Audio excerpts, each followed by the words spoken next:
নমস্কার বন্ধুরা, আর কিচেন চ্যানেলে সকলকে স্বাগত। আজকে আমি শীতের সবজি দিয়ে খিচুড়ি বানাবো। সেই জন্য কাঁচা মুখের ডালটা আগে ভালো করে শুকনো খোলায় ভেজে নিচ্ছি। এবারে ভাজা মুগ ডালগুলো আমি ভালো করে ধুয়ে নেব।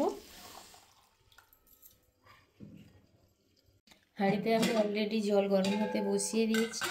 এবারে এই মুগ ডালগুলো আমি হাঁড়ির জলে দিয়ে দেবো। তো বন্ধুরা, খিচুড়ি বানানোর জন্য আমি এখানে ফুলকপি, গাজর আর আলু কেটে নিয়েছি। আর এখানে সিমটা এটা ভাজার জন্য, আলুটাও ভাজার জন্য, ওটা খিচুড়ি দিয়ে খাওয়ার জন্য। আর বেশি কিছু সবজি আমি দিইনি। তো বন্ধুরা, ডাল আমার এখানে প্রায় সিদ্ধ হয়ে এসছে। পুরোটা সিদ্ধ হয়নি, কিছুটা সিদ্ধ হতে বাকি আছে। এরকম ডালগুলো এরকম আধা সিদ্ধ হয়ে গেছে। এবারে এখানে আমি গোবিন্দভোগ চালটা আগে থেকে ধুয়ে রেখেছিলাম, এটা এবারে দিয়ে দেবো। এখানে জলটা আমি প্রথম থেকে একই মাপে নিয়েছি, আর এখানে জল আমি দেব না, কারণ বারবার জল দিলে খিচুড়িটা জলসা হয়ে যায়, খেতে টেস্ট হয় না। একবারেই আমি জল দিয়ে দিয়েছি। প্রথমে আমি ফুলকপিটা একটু ভালো করে ভেজে নেব। এবার আমি আলুটা ভেজে নেব। এবার এই ভাজা আলুর সাথে আমি গাজরগুলো একসাথে দিয়ে দেবো। গাজরগুলো খুব একটা বেশি ভাজবো না। গাজর এবং আলুটা ভালো করে ভেজে নেব, নিয়ে এবারে তুলে নেব।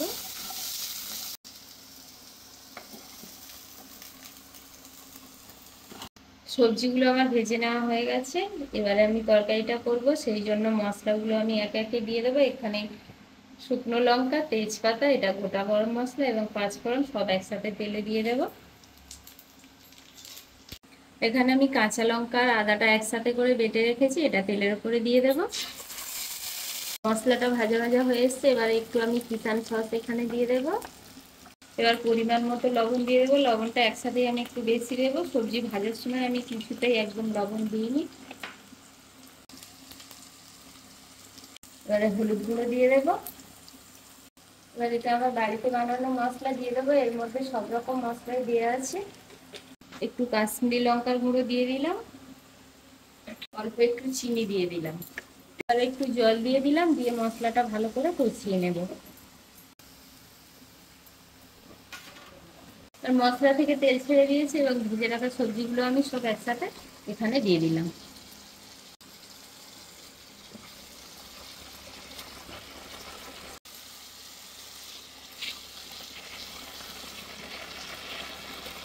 সবজিটা যাতে সিদ্ধ হয়ে যায় একটু ঢাকনা দিয়ে দেবো, জল আর দেবো না এখানে।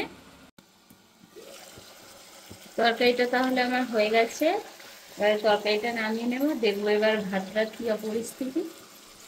ভাতটা একটুকুনি বাকি আছে, হয়ে গেলে এবারে তরকারিটা আমি এখানে দিয়ে দেবো। এবারে তরকারিটা আমি এখানে দিয়ে দেব। ভাত আর ডালটা ভালোভাবে সিদ্ধ হয়ে গেছে। সব শেষে আমি একটু চিনি আর অল্প একটু গরম মশলা দিয়ে দেবো। ঘিটা দিলে খুবই ভালো হতো, কিন্তু ঘিটা আমার শেষ হয়ে গেছে, ওই জন্য আর দিলাম না।